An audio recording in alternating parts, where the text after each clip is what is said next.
Copywriting ini bukan satu-satunya faktor yang menentukan keberhasilan dari suatu penjualan. Namun ada faktor lain yang perlu diseimbangkan.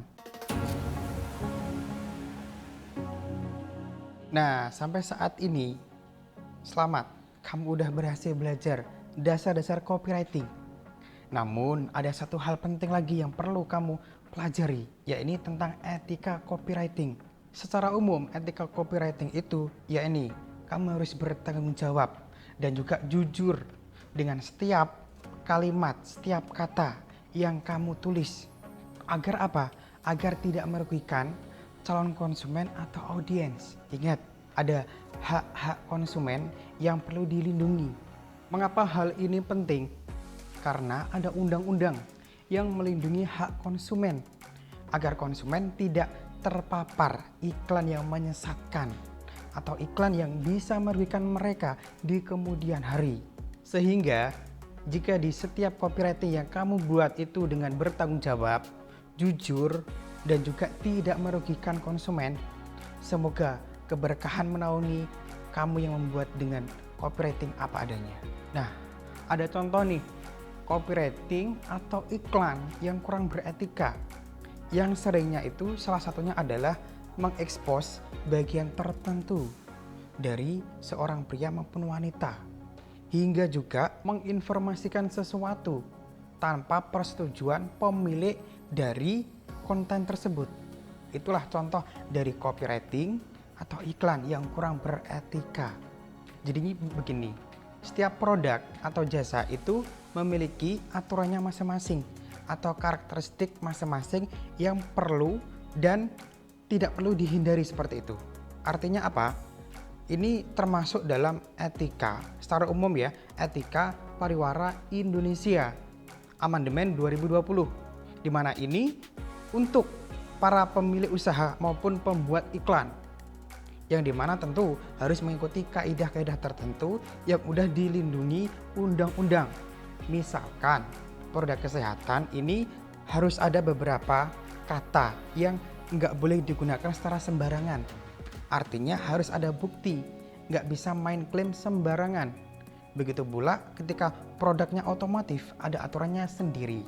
Nah, buat kamu yang pengen tahu versi lengkapnya seperti apa dari pedoman etika pariwara Indonesia ini, kamu bisa download di link berikut ini.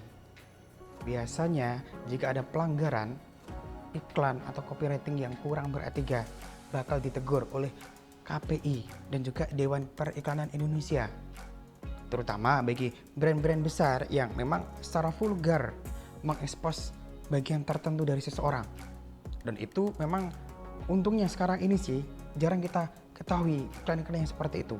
Beberapa waktu silam sempat kan viral tuh beberapa iklan dari media-media atau bahkan brand yang dimana mengekspos bentuk-bentuk bagian tertentu dari seseorang yang sangat erotis, dan itu memang melanggar etika. Walaupun viral sih, tapi ya efeknya memang nggak baik, dan itu sebaiknya mulailah dihindari dari sekarang. Walaupun brandmu belum besar, namun jika tujuanmu memang baik, caramu baik, semoga Tuhan selalu memberikan keberkahan. Sebelum video ini berakhir, ada beberapa tips penting untuk copywriting di bisnismu. Yang pertama, perbanyaklah latihan menulis. Baik itu latihan menulis biasa maupun menulis untuk menjual suatu produk. Yang kedua, intip copywriting dari kompetitormu. Baik itu melalui media sosialnya maupun melalui newsletter. Jadi kamu harus berlangganan. Yang ketiga, jangan pernah ragu, jangan pernah patah arang untuk selalu mencoba dan mencoba jika hasilnya belum memuaskan.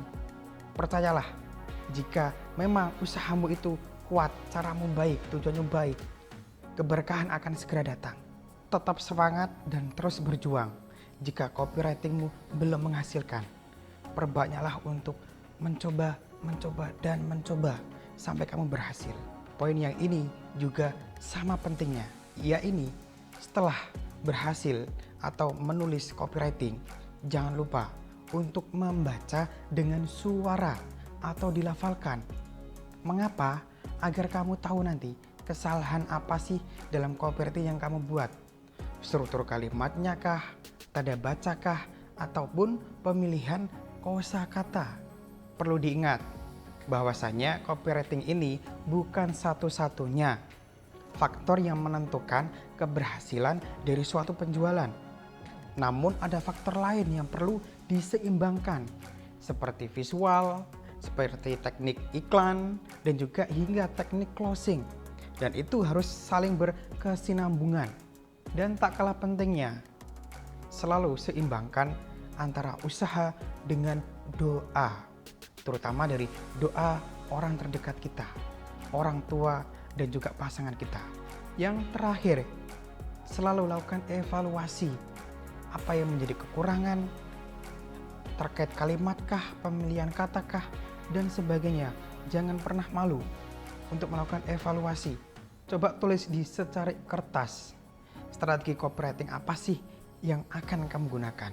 Mulai dari deskripsi produk, manfaat produk, hingga pemilihan media sosial mana yang tepat untuk produkmu.